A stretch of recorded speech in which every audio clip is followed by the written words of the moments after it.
Members of Congress, I have the high privilege and the distinct honor of presenting to you the President of the United States.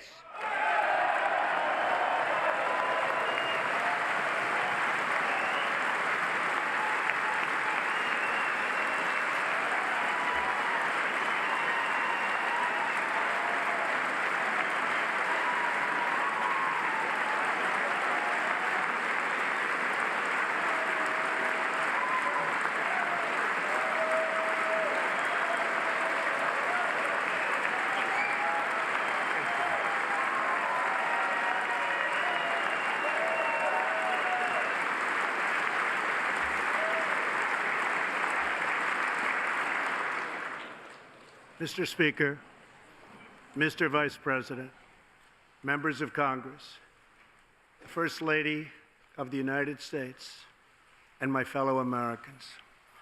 Less than 1 year has passed since I first stood at this podium in this majestic chamber to speak on behalf of the American people and to address their concerns, their hopes, and their dreams. That night, our new administration had already taken very swift action. A new tide of optimism was already sweeping across our land. Each day since, we have gone forward with a clear vision and a righteous mission to make America great again for all Americans.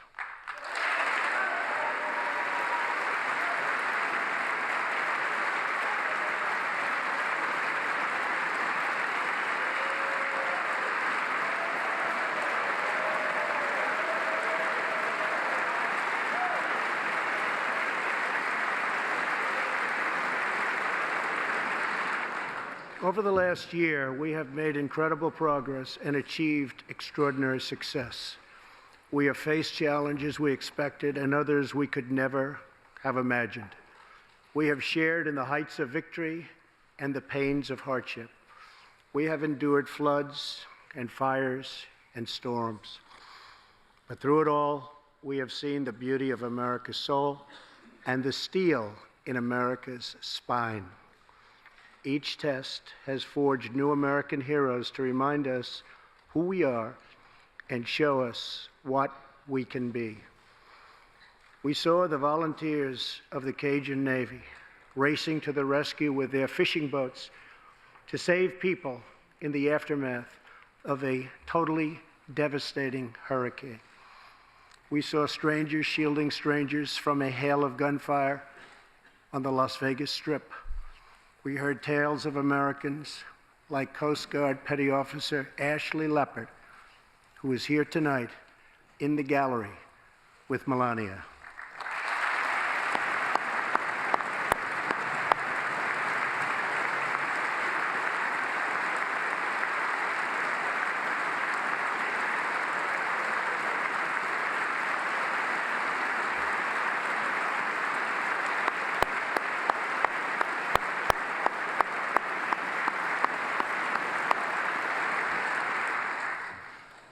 Ashley was aboard one of the first helicopters on the scene in Houston during the Hurricane Harvey.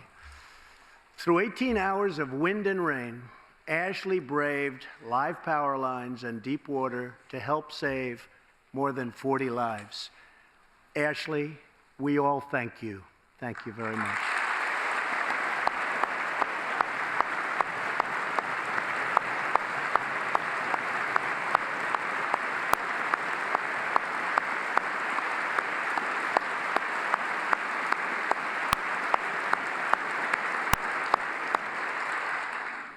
We heard about Americans like firefighter David Dahlberg. He's here with us also. David faced down walls of flame to rescue almost 60 children trapped at a California summer camp threatened by those devastating wildfires.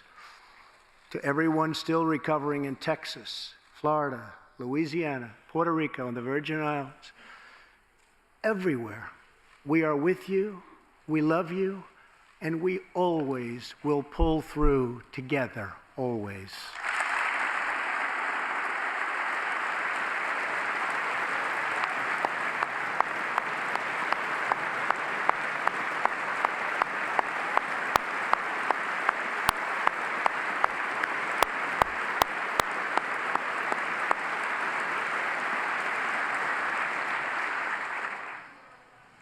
Thank you to David and the brave people of California. Thank you very much, David.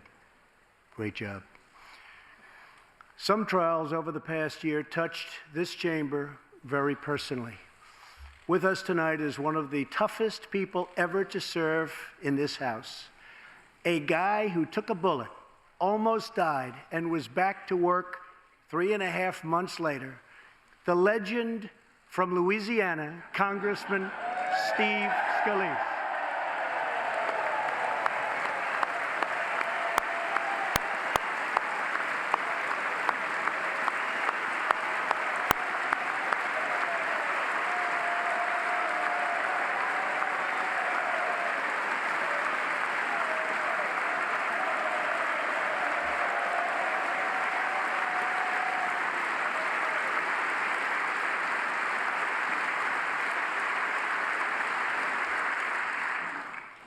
I think they like you, Steve.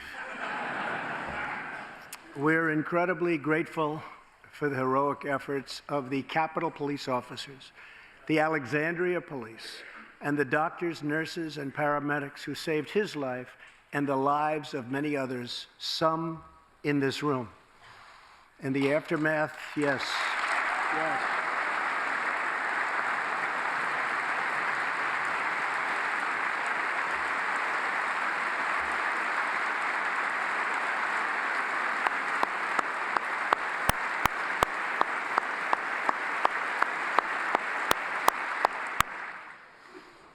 In the aftermath of that terrible shooting, we came together, not as Republicans or Democrats, but as representatives of the people.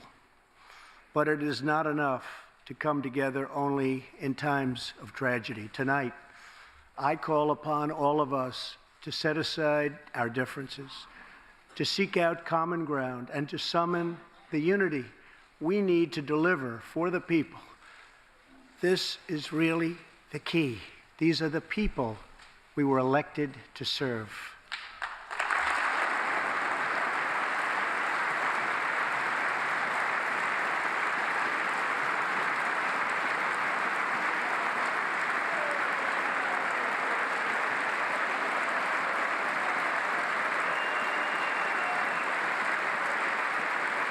Thank you.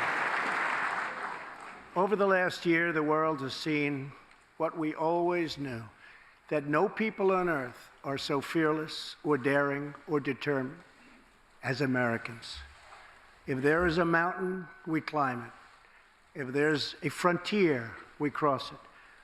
If there's a challenge, we tame it. If there's an opportunity, we seize it. So let's begin tonight by recognizing that the state of our union is strong, because our people are strong.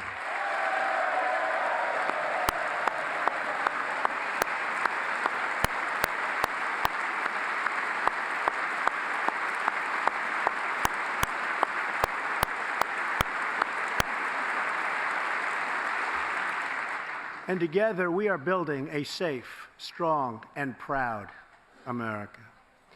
Since the election, we have created 2.4 million new jobs, including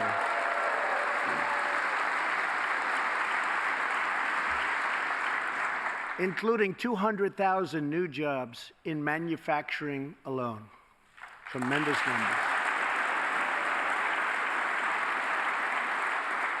After years and years of wage stagnation, we are finally seeing rising wages.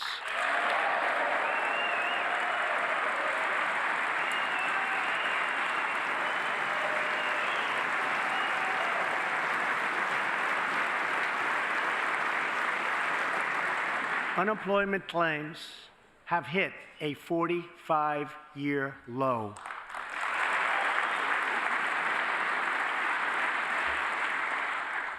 And something I'm very proud of, African American unemployment stands at the lowest rate ever recorded.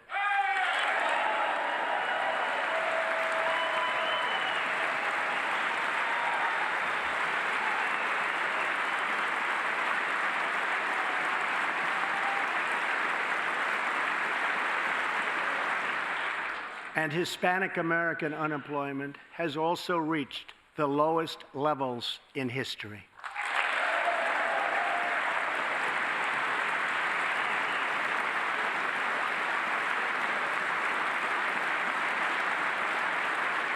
Small business confidence is at an all-time high. The stock market has smashed one record after another, gaining $8 trillion and more in value in just this short period of time. The great news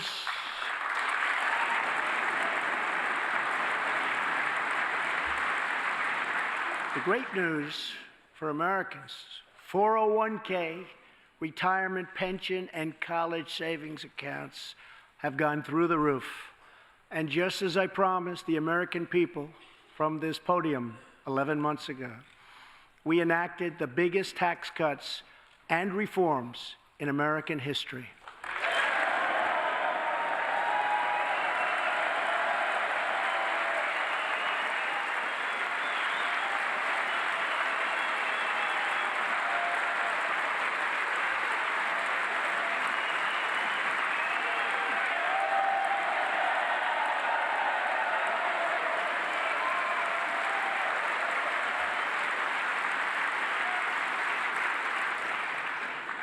Our massive tax cuts provide tremendous relief for the middle class and small business. To lower tax rates for hardworking Americans, we nearly doubled the standard deduction for everyone.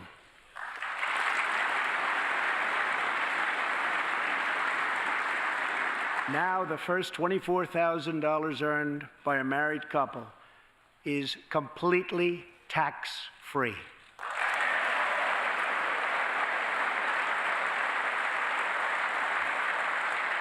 We also doubled the child tax credit.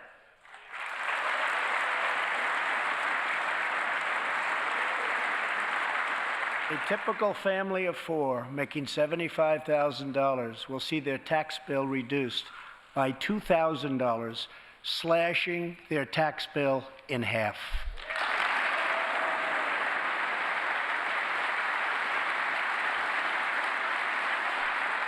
In April, this will be the last time you will ever file under the old and very broken system, and millions of Americans will have more take-home pay starting next month, a lot more.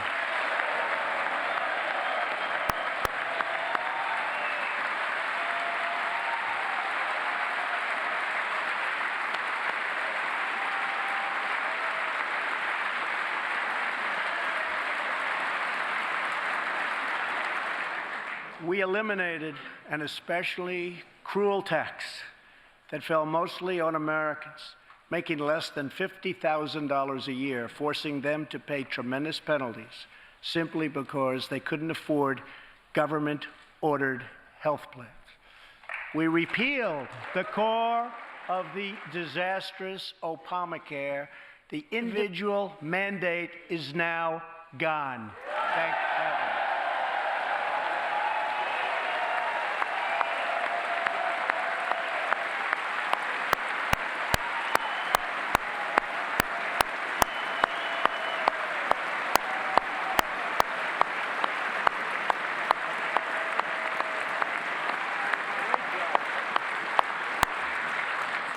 We slashed the business tax rate from 35% all the way down to 21%, so American companies can compete and win against anyone else anywhere in the world.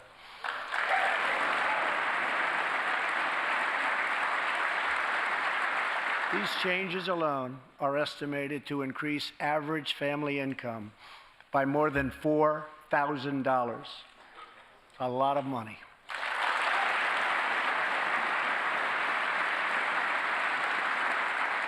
Small businesses have also received a massive tax cut and can now deduct 20% of their business income. Here tonight are Steve Staub and Sandy Keplinger of Staub Manufacturing, a small, beautiful business in Ohio. They've just finished the best year in their 20-year history.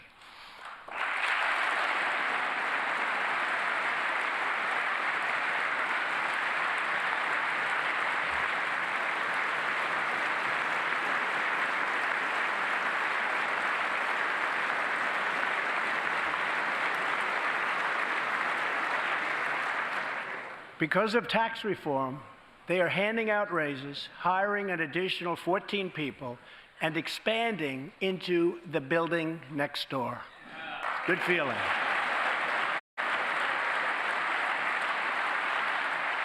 One of Staub's employees, Corey Adams, is also with us tonight. Corey is an all-American worker. He supported himself through high school, lost his job during the 2008 recession, and was later hired by Staub, where he trained to become a welder. Like many hardworking Americans, Corey plans to invest his tax cut raise into his new home and his 2 daughters' education. Corey, please stand.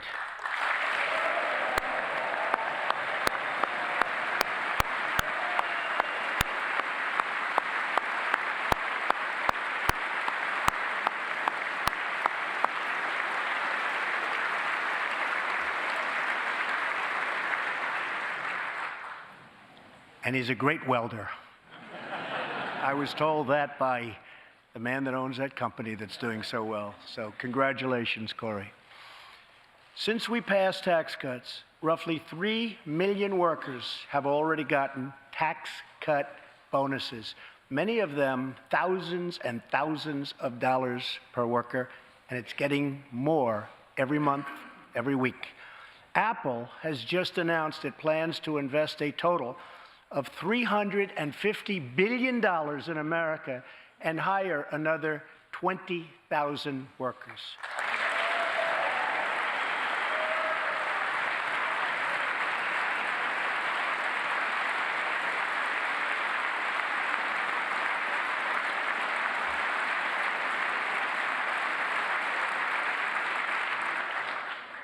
And just a little while ago, ExxonMobil announced a $50 billion investment in the United States, just a little while ago.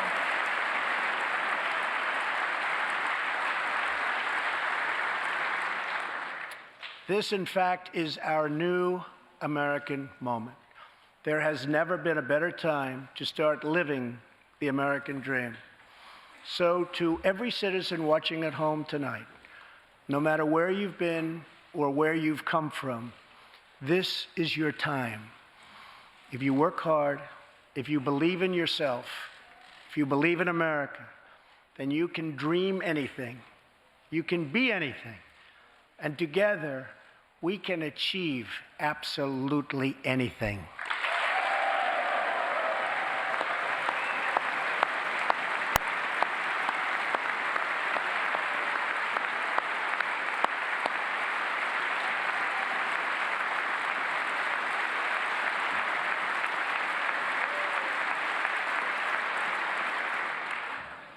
Tonight, I want to talk about what kind of future we're going to have and what kind of a nation we're going to be. All of us together as one team, one people, and one American family can do anything. We all share the same home, the same heart, the same destiny, and the same great American flag.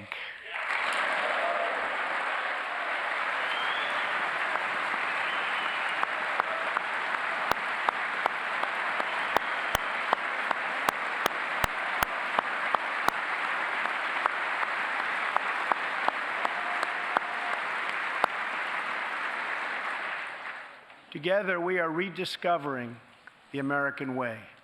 In America, we know that faith and family, not government and bureaucracy, are the center of American life. The motto is, "In God we trust."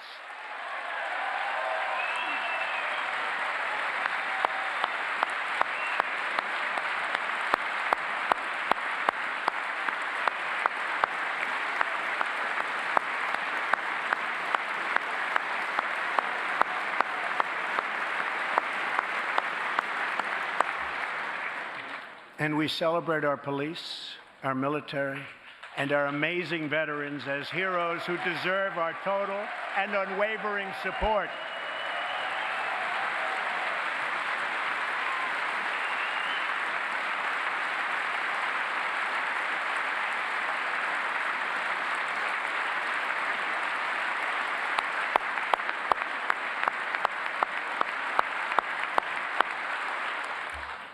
Here tonight is Preston Sharp, a 12-year-old boy from Redding, California, who noticed that veterans' graves were not marked with flags on Veterans Day.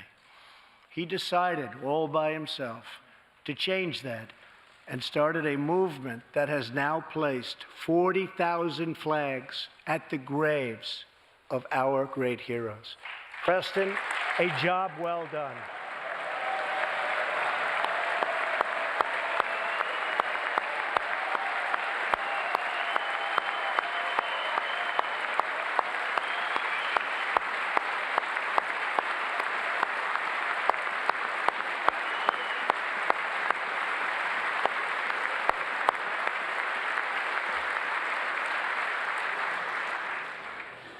Young patriots like Preston teach all of us about our civic duty as Americans.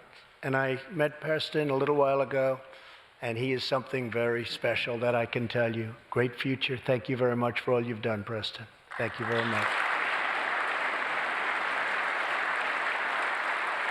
Preston's reverence for those who have served our nation reminds us of why we salute our flag, why we put our hands on our hearts for the Pledge of Allegiance, and why we proudly stand for the national anthem.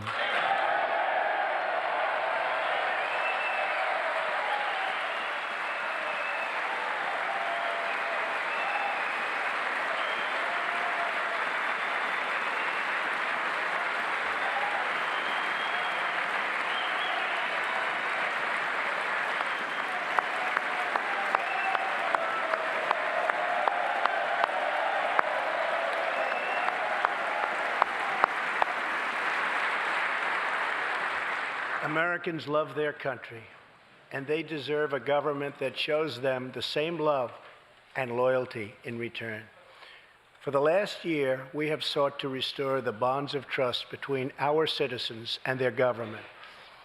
Working with the Senate, we are appointing judges who will interpret the Constitution as written, including a great new Supreme Court justice and more circuit court judges than any new administration in the history of our country.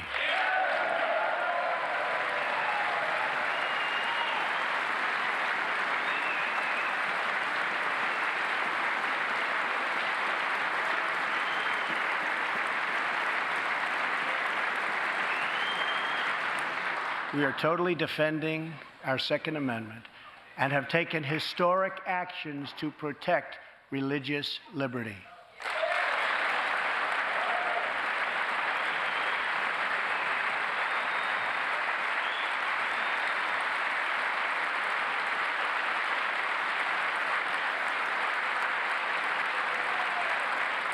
And we are serving our brave veterans, including giving our veterans choice in their health care decisions.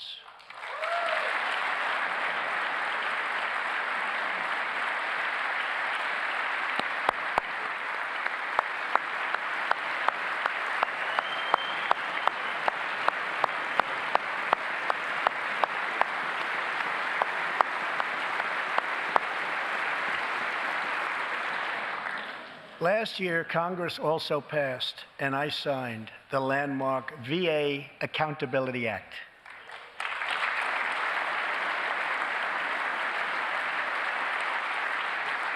Since its passage, my administration has already removed more than 1,500 VA employees who failed to give our veterans the care they deserve, and we are hiring talented people who love our vets as much as we do.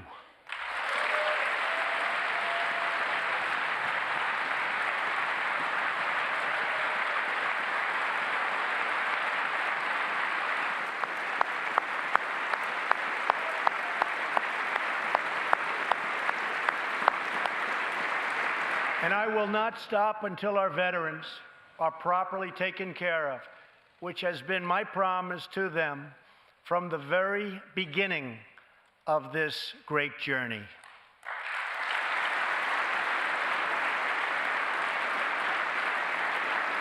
All Americans deserve accountability, and respect. And that's what we are giving to our wonderful heroes, our veterans. Thank you.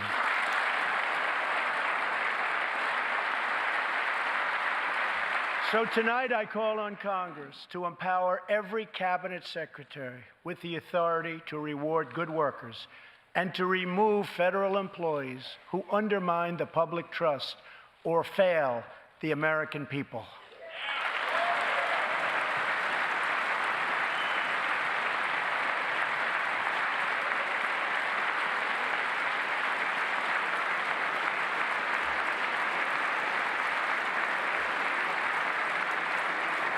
In our drive to make Washington accountable, we have eliminated more regulations in our first year than any administration in the history of our country.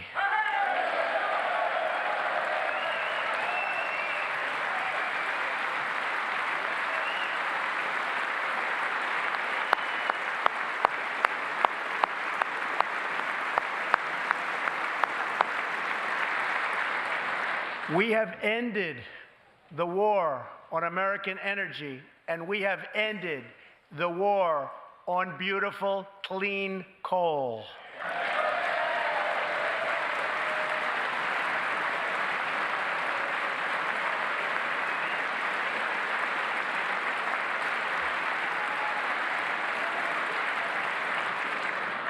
We are now very proudly an exporter of energy to the world.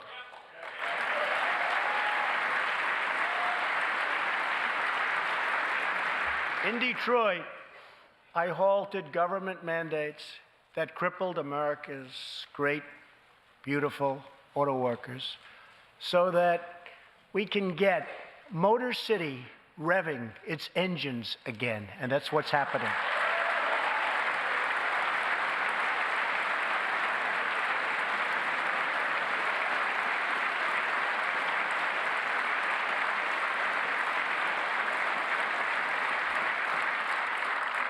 Many car companies are now building and expanding plants in the United States, something we haven't seen for decades. Chrysler is moving a major plant from Mexico to Michigan. Toyota and Mazda are opening up a plant in Alabama, a big one, and we haven't seen this in a long time. It's all coming back.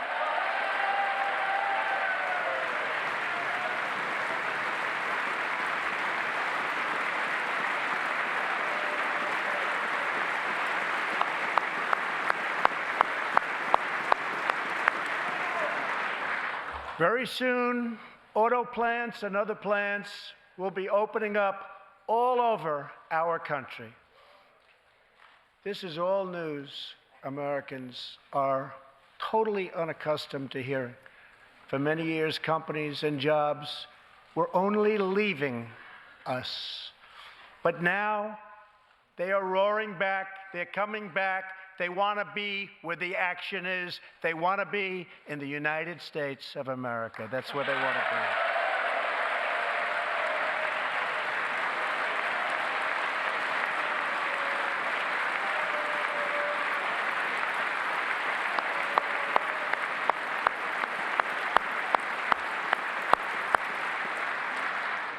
Exciting progress is happening every single day.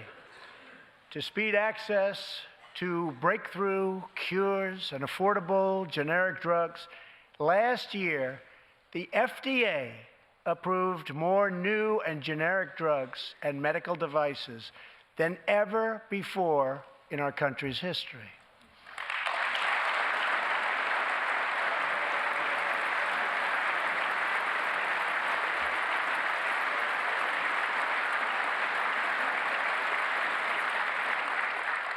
We also believe that patients with terminal conditions, terminal illness, should have access to experimental treatment immediately that could potentially save their lives. People who are terminally ill should not have to go from country to country to seek a cure. I want to give them a chance right here at home It's time for Congress to give these wonderful, incredible Americans the right to try.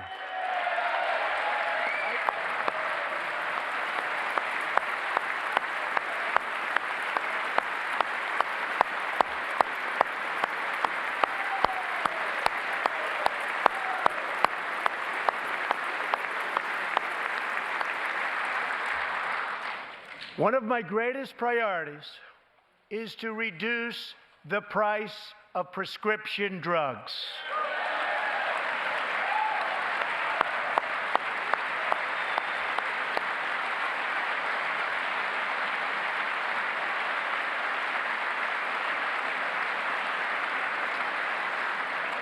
In many other countries, these drugs cost far less than what we pay in the United States, and it's very, very unfair. That is why I've directed my administration to make fixing the injustice of high drug prices one of my top priorities for the year.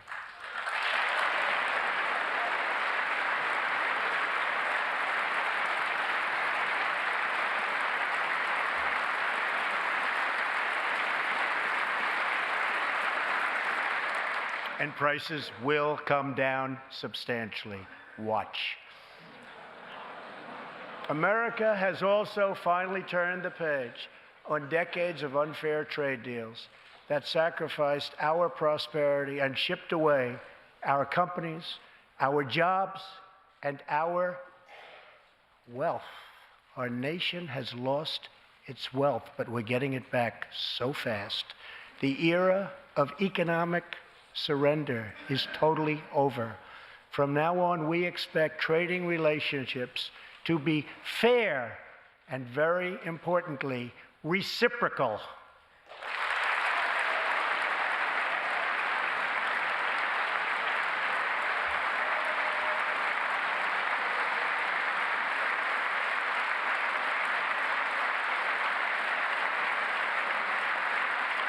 We will work to fix bad trade deals and negotiate new ones, and they'll be good ones, but they'll be fair. And we will protect American workers and American intellectual property through strong enforcement of our trade rules.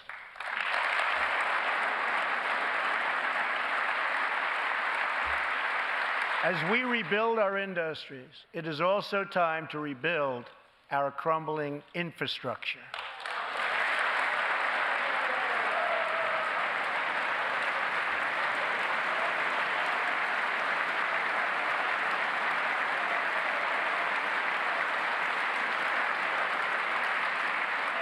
America is a nation of builders. We built the Empire State Building in just 1 year. Isn't it a disgrace that it can now take 10 years just to get a minor permit approved for the building of a simple road?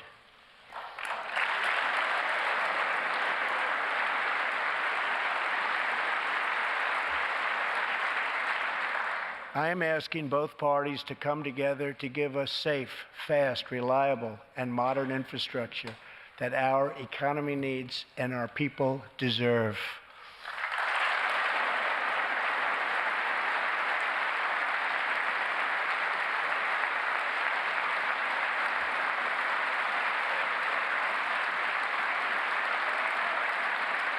Tonight, I'm calling on Congress to produce a bill that generates at least $1.5 trillion for the new infrastructure investment that our country so desperately needs.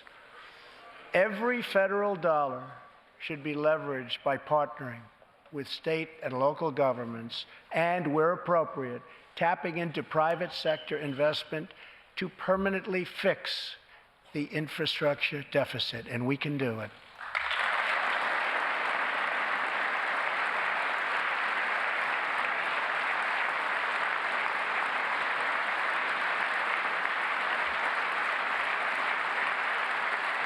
Any bill must also streamline the permitting and approval process, getting it down to no more than 2 years and perhaps even one. Together, we can reclaim our great building heritage.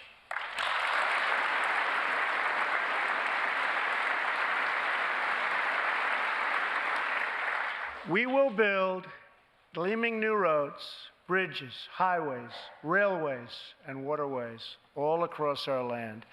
And we will do it with American heart, American hands, and American grit.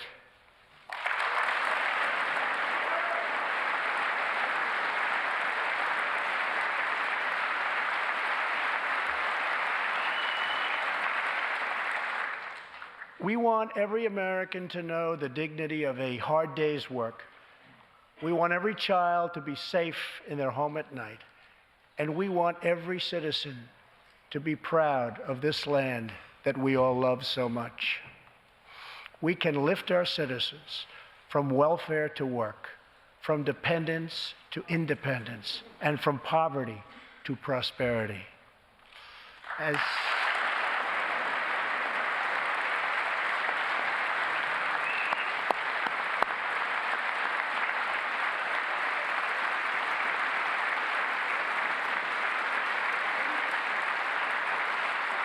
tax cuts create new jobs, let's invest in workforce development and let's invest in job training, which we need so badly.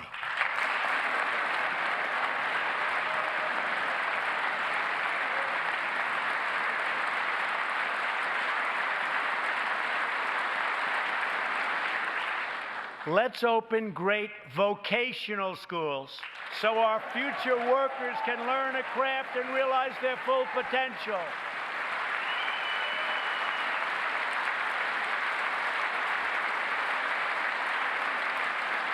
And let's support working families by supporting paid family leave.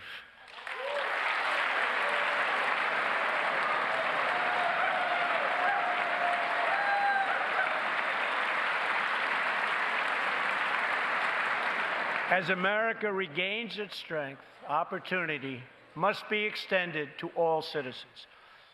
That is why this year we will embark on reforming our prisons to help former inmates who have served their time get a second chance at life.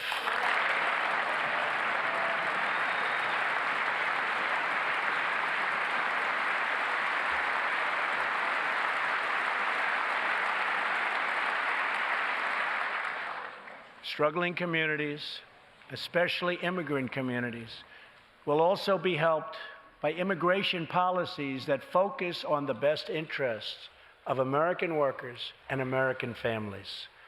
For decades, open borders have allowed drugs and gangs to pour into our most vulnerable communities.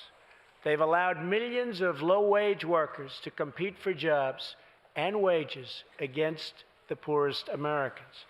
Most tragically, they have caused the loss of many innocent lives.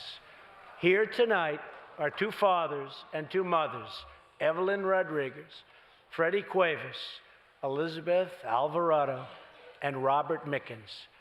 Their two teenage daughters, Kayla Cuevas and Nisa Mickens, were close friends on Long Island. But in September 2016, on the eve of Nisa's 16th birthday, such a happy time it should have been, neither of them came home. These two precious girls were brutally murdered while walking together in their hometown. 6 members of the savage MS-13 gang have been charged with Kayla and Nisa's murders. Many of these gang members took advantage of glaring loopholes in our laws to enter the country as illegal, unaccompanied, alien minors and wound up in Kayla and Nisa's high school. Evelyn, Elizabeth, Freddie, and Robert, tonight everyone in this chamber is praying for you. Everyone in America is grieving for you. Please stand. Thank you very much.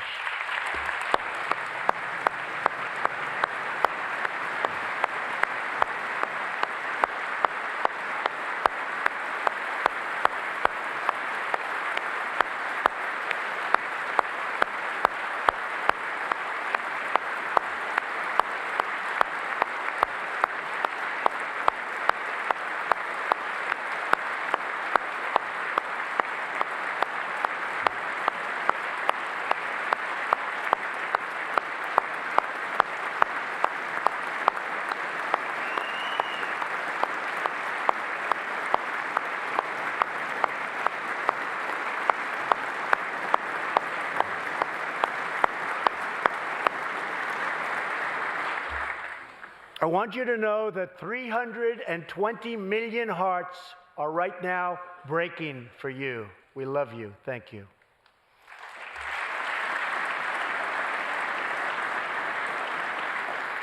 While we cannot imagine the depths of that kind of sorrow, we can make sure that other families never have to endure this kind of pain. Tonight, I am calling on Congress to finally close the deadly loopholes that have allowed MS-13 and other criminal gangs to break into our country.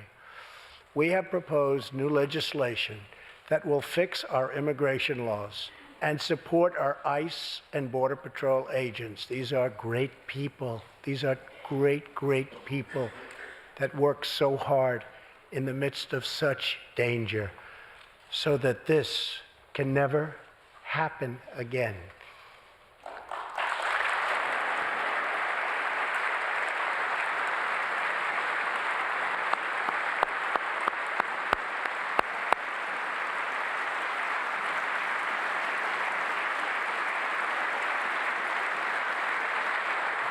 The United States is a compassionate nation. We are proud that we do more than any other country anywhere in the world to help the needy, the struggling, and the underprivileged all over the world. But as President of the United States, my highest loyalty, my greatest compassion, my constant concern is for America's children, America's struggling workers, and America's forgotten communities. I want our youth to grow up, to achieve great things. I want our poor to have their chance to rise. So tonight, I am extending an open hand to work with members of both parties, Democrats and Republicans, to protect our citizens of every background, color, religion, and creed.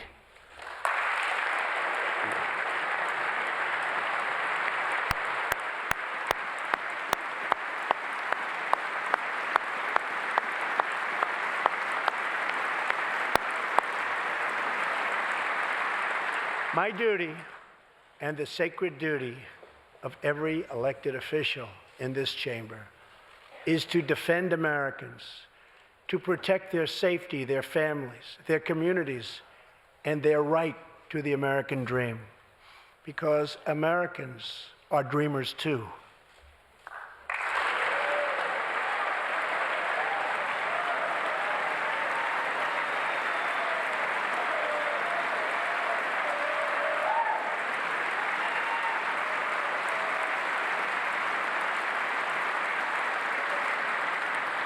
Here tonight is one leader in the effort to defend our country, Homeland Security Investigation Special Agent Celestino Martinez. He goes by DJ and CJ. He said, call me either one.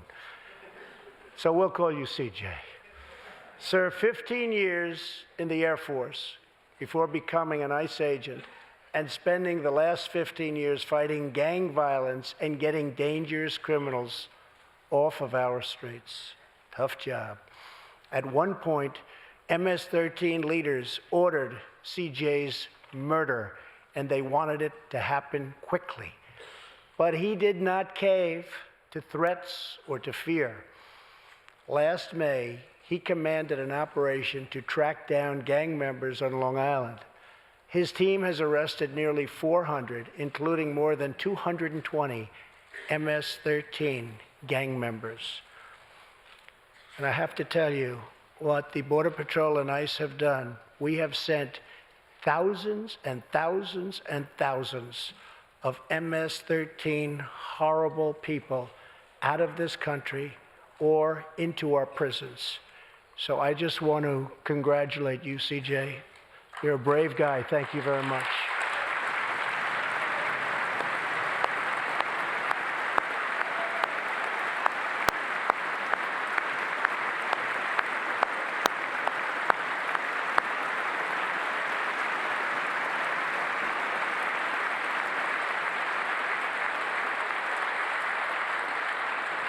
And I asked CJ, what's the secret? He said, we're just tougher than they are. And I like that answer.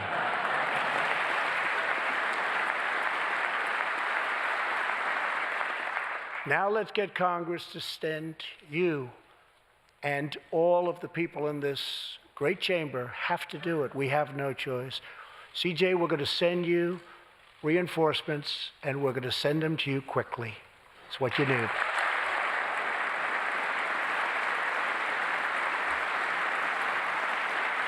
Over the next few weeks, the House and Senate will be voting on an immigration reform package. In recent months, my administration has met extensively with both Democrats and Republicans to craft a bipartisan approach to immigration reform. Based on these discussions, we presented Congress with a detailed proposal that should be supported by both parties as a fair compromise, one where nobody gets everything they want, but where our country gets the critical reforms it needs and must have.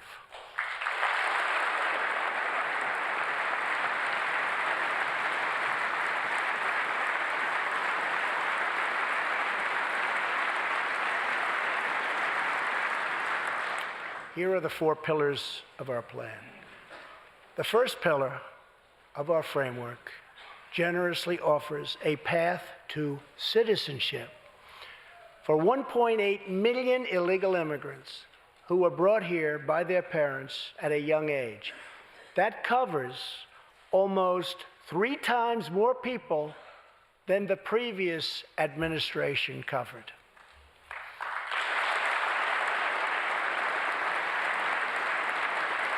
Under our plan, those who meet education and work requirements and show good moral character will be able to become full citizens of the United States over a 12-year period.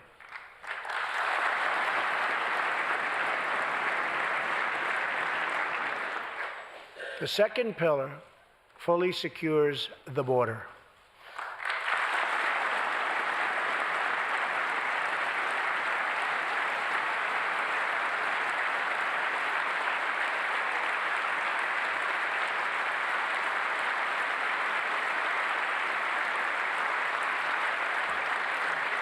That means building a great wall on the southern border, and it means hiring more heroes like CJ to keep our communities safe.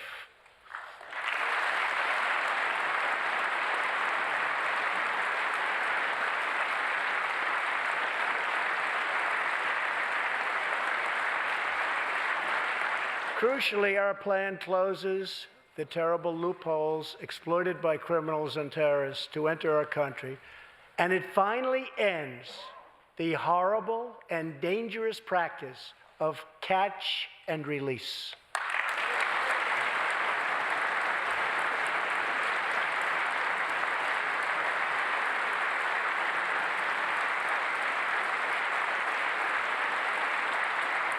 The third pillar ends the visa lottery, a program that randomly hands out green cards without any regard for skill, merit, or the safety of American people.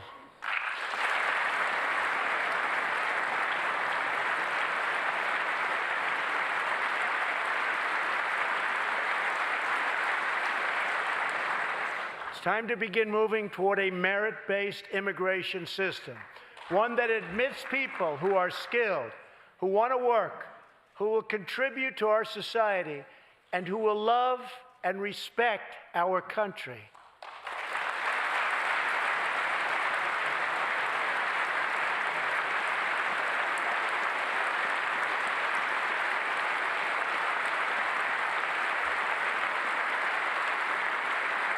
The fourth and final pillar protects the nuclear family by ending chain migration.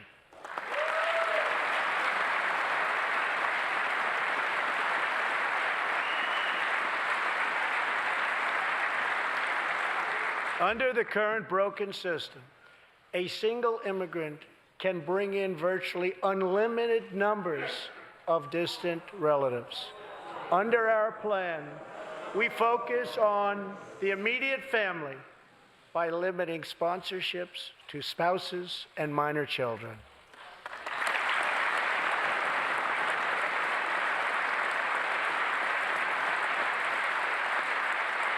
This vital reform is necessary not just for our economy, but for our security and for the future of America.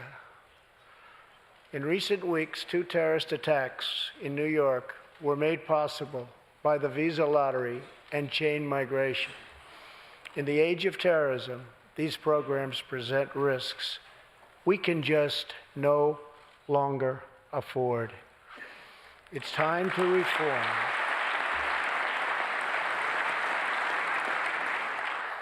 These outdated immigration rules and finally bring our immigration system into the 21st century.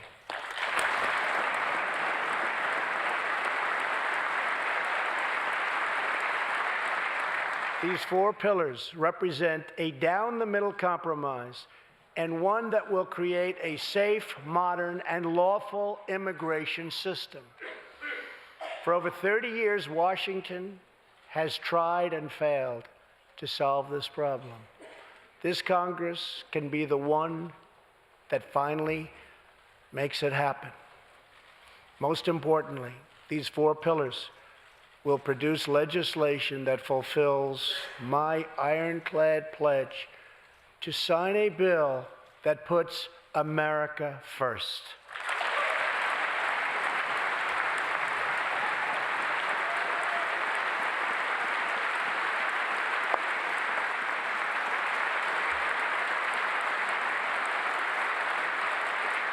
So let's come together, set politics aside, and finally get the job done.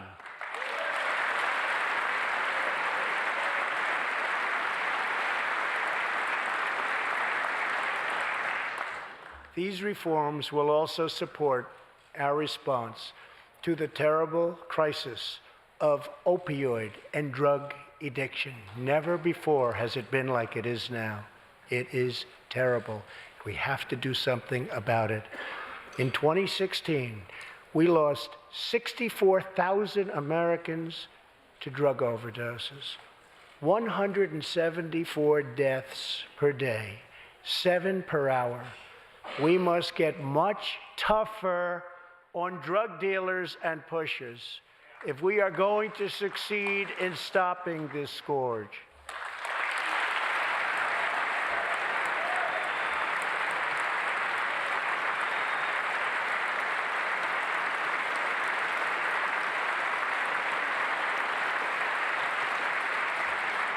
My administration is committed to fighting the drug epidemic and helping get treatment for those in need, for those who have been so terribly hurt.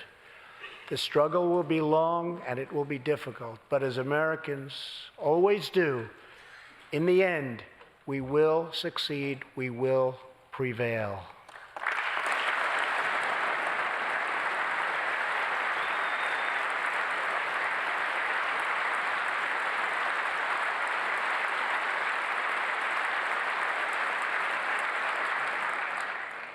As we have seen tonight, the most difficult challenges bring out the best in America. We see a vivid expression of this truth in the story of the Holetz family of New Mexico. Ryan Holetz is 27 years old, an officer with the Albuquerque Police Department. He's here tonight with his wife, Rebecca.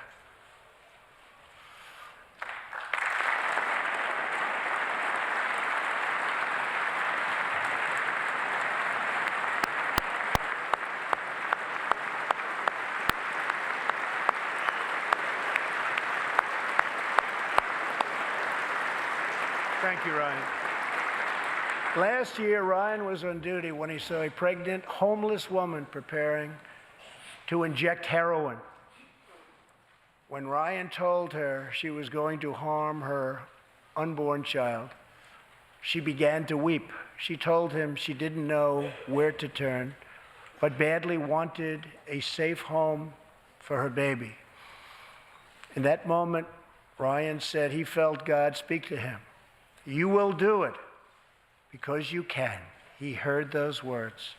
He took out a picture of his wife, and their 4 kids. Then he went home to tell his wife, Rebecca. In an instant, she agreed to adopt. The Holets named their new daughter Hope. Ryan and Rebecca, you embody the goodness of our nation. Thank you.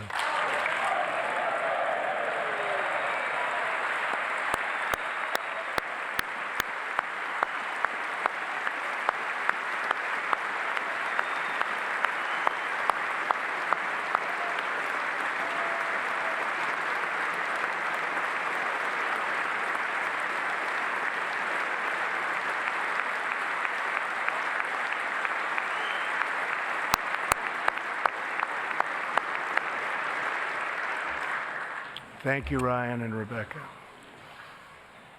As we rebuild America's strength and confidence at home, we are also restoring our strength and standing abroad. Around the world, we face rogue regimes, terrorist groups, and rivals like China and Russia that challenge our interests, our economy, and our values. In confronting these horrible dangers, we know that weakness is the surest path to conflict, and unmatched power is the surest means to our true and great defense. For this reason, I am asking Congress to end the dangerous defense sequester and fully fund our great military.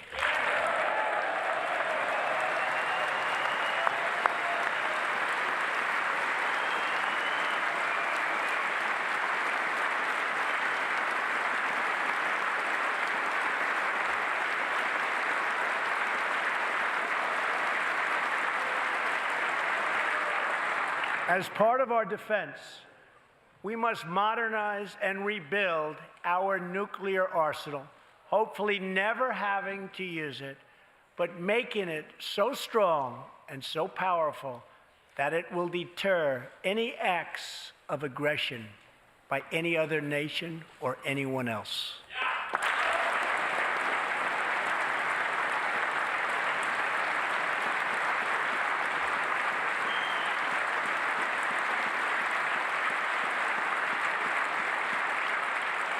Perhaps someday in the future, there will be a magical moment when the countries of the world will get together to eliminate their nuclear weapons. Unfortunately, we are not there yet, sadly. Last year, I also pledged that we would work with our allies to extinguish ISIS from the face of the earth. 1 year later, I am proud to report that the coalition to defeat ISIS has liberated very close to 100% of the territory just recently held by these killers in Iraq and in Syria and in other locations as well.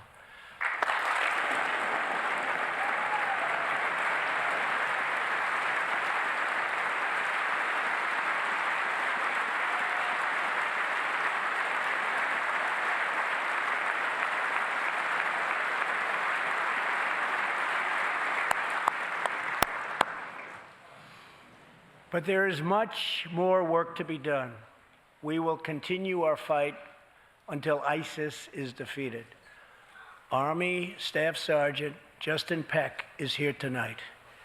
Near Raqqa, last November, Justin and his comrade, Chief Petty Officer Kenton Stacy, were on a mission to clear buildings that ISIS had rigged with explosives, so that civilians could return to that city, hopefully soon and hopefully safely. Clearing the second floor of a vital hospital, Kenton Stacy was severely wounded by an explosion.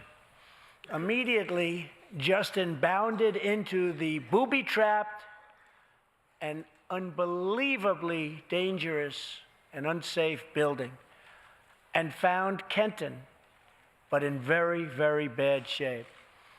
He applied pressure to the wound and inserted a tube to reopen an airway.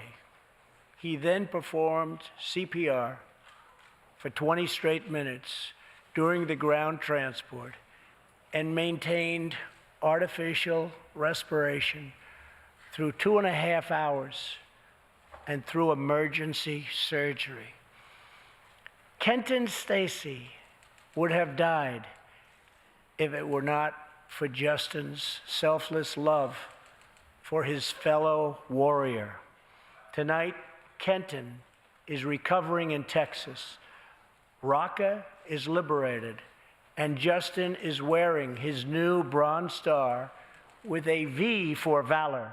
Staff Sergeant Heck, all of America salutes you.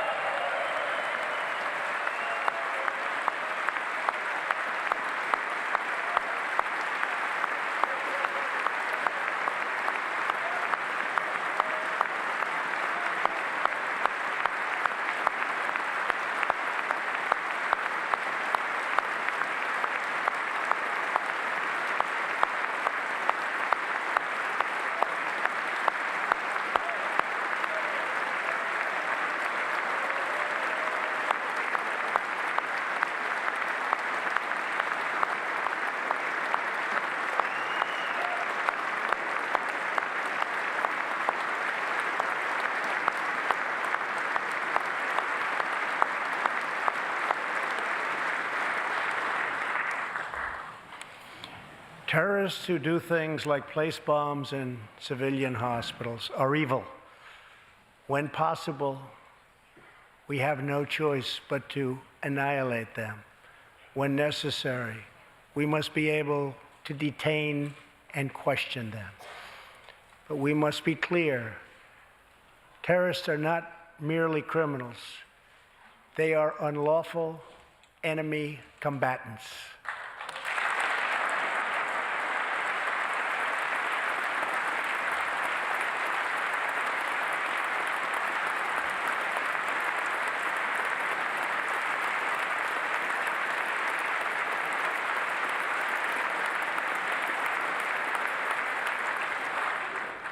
And when captured overseas, they should be treated like the terrorists they are. In the past, we have foolishly released hundreds and hundreds of dangerous terrorists, only to meet them again on the battlefield, including the ISIS leader, al-Baghdadi, who we captured, who we had, who we released. So today, I'm keeping another promise. I just signed, prior to walking in, an order directing Secretary Mattis, who is doing a great job. Thank you.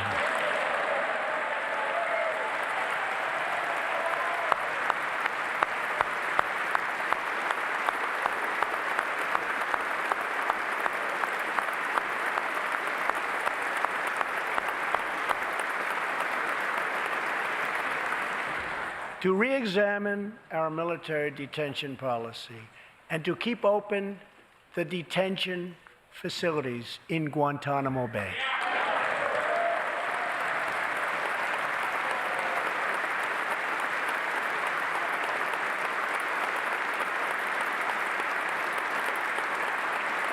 I am asking Congress to ensure that in the fight against ISIS and al-Qaeda, we continue to have all necessary power to detain terrorists wherever we chase them down, wherever we find them. And in many cases, for them, it will now be Guantanamo Bay.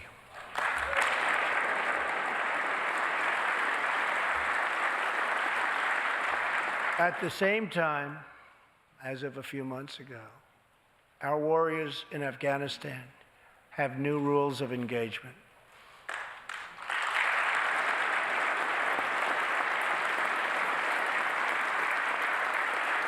Along with their heroic Afghan partners, our military is no longer undermined by artificial timelines, and we no longer tell our enemies our plans.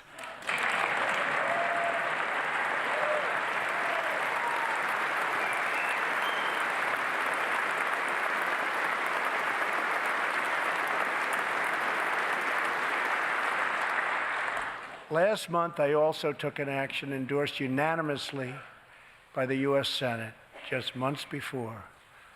I recognized Jerusalem as the capital of Israel.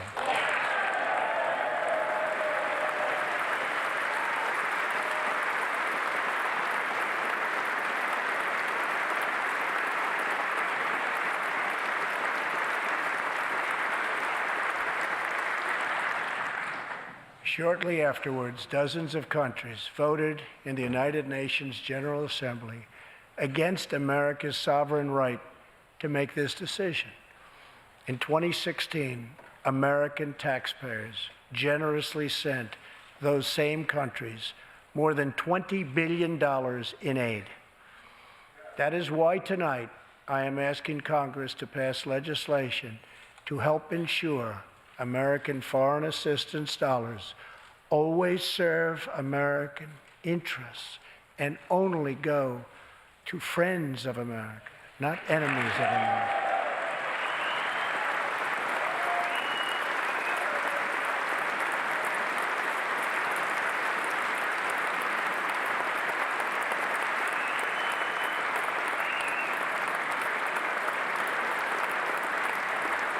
As we strengthen friendships all around the world, we are also restoring clarity about our adversaries. When the people of Iran rose up against the crimes of their corrupt dictatorship, I did not stay silent. America stands with the people of Iran in their courageous struggle for freedom.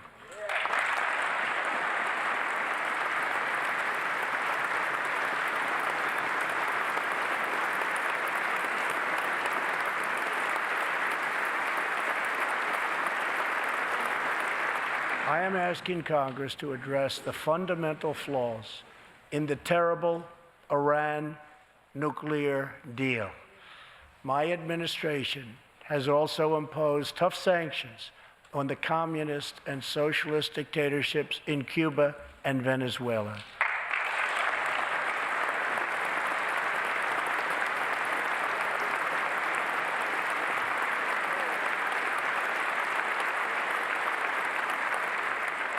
But no regime has oppressed its own citizens more totally or brutally than the cruel dictatorship in North Korea.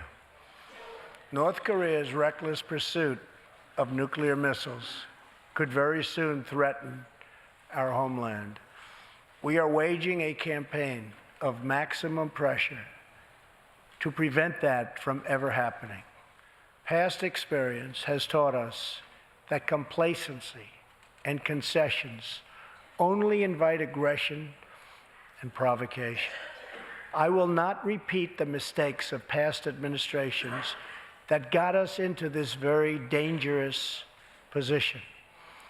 We need only look at the depraved character of the North Korean regime to understand the nature of the nuclear threat it could pose to America and to our allies. Otto Warmbier was a hard-working student at the University of Virginia, and a great student he was. On his way to study abroad in Asia, Otto joined a tour to North Korea. At its conclusion, this wonderful young man was arrested and charged with crimes against the state. After a shameful trial, the dictatorship sentenced Otto to 15 years of hard labor before returning him to America last June, horribly injured and on the verge of death. He passed away just days after his return. Otto's wonderful parents, Fred and Cindy Warmbier, are here with us tonight, along with Otto's brother and sister, Austin and Greta. Please.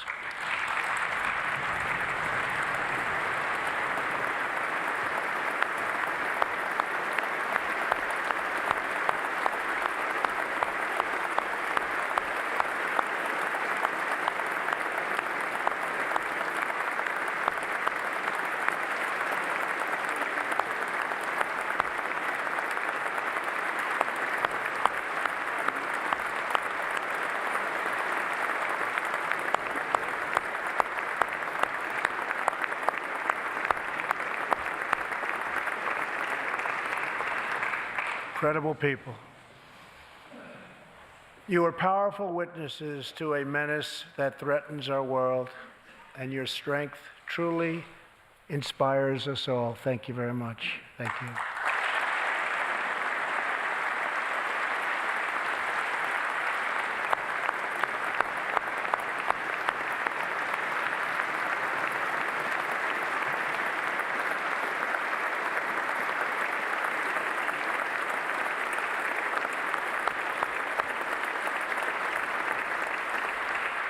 Tonight, we pledge to honor Otto's memory with total American resolve. Thank you. Finally,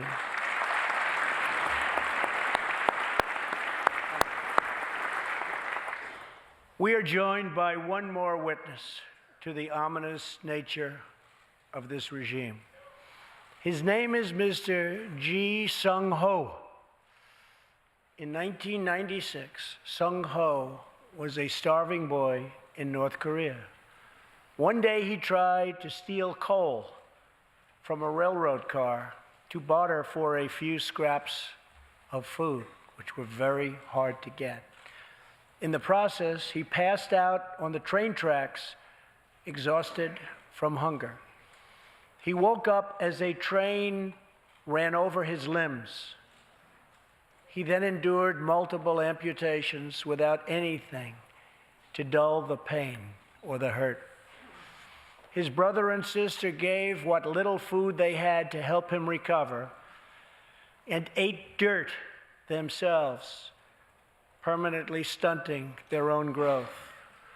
Later, he was tortured by North Korean authorities after returning from a brief visit to China. His tormentors wanted to know if he'd met any Christians. He had, and he resolved after that to be free. Sung-ho traveled thousands of miles on crutches all across China and Southeast Asia to freedom. Most of his family followed. His father was caught trying to escape and was tortured to death. Today, he lives in Seoul, where he rescues other defectors and broadcasts into North Korea what the regime fears most, the truth. Today, he has a new leg, but Sung-ho, I understand you still keep those old crutches as a reminder of how far you've come. Your great sacrifice is an inspiration to us all. Please, thank you.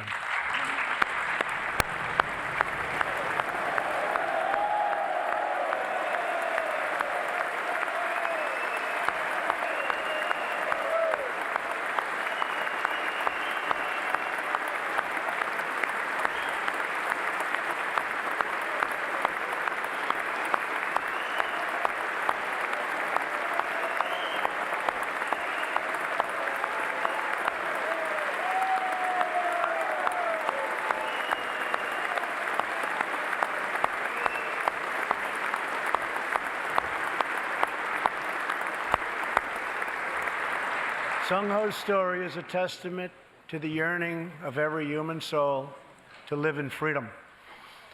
It was that same yearning for freedom that nearly 250 years ago gave birth to a special place called America. It was a small cluster of colonies caught between a great ocean and a vast wilderness. It was home to an incredible people with a revolutionary idea that they could rule themselves, that they could chart their own destiny, and that together they could light up the entire world. That is what our country has always been about. That is what Americans have always stood for, always strived for, and always done. Atop the dome of this Capitol stands the Statue of Freedom. She stands tall and dignified among the monuments to our ancestors who fought and lived and died to protect her. Monuments to Washington and Jefferson and Lincoln and King. Memorials to the heroes of Yorktown and Saratoga. To young Americans who shed their blood on the shores of Normandy and the fields beyond, and others who went down in the waters of the Pacific and the skies all over Asia. And freedom stands tall over one more monument, this one, this Capitol, this living monument. This is the monument to the American people.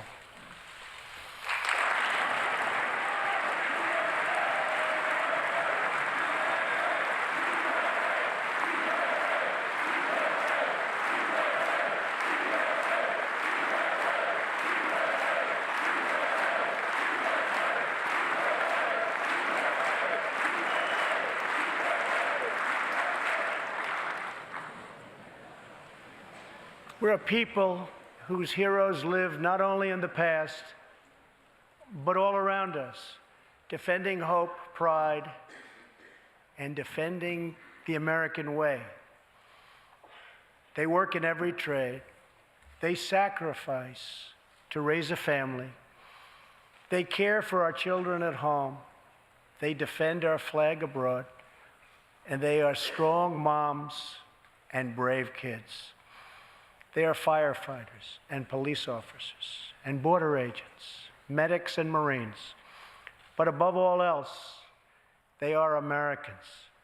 And this capital, this city, this nation belongs entirely to them.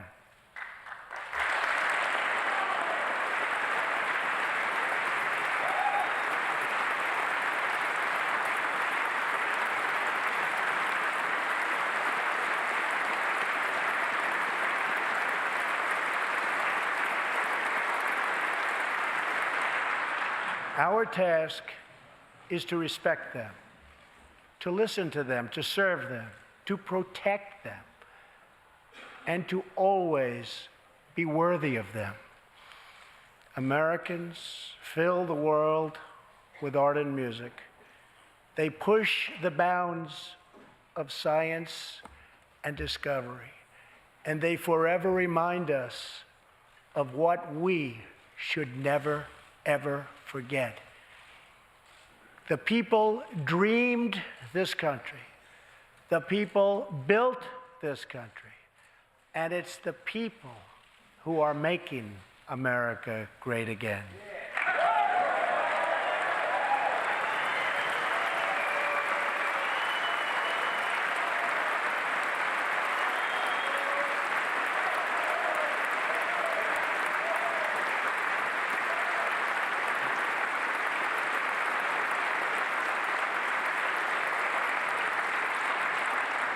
As long as we are proud of who we are and what we are fighting for, there is nothing we cannot achieve.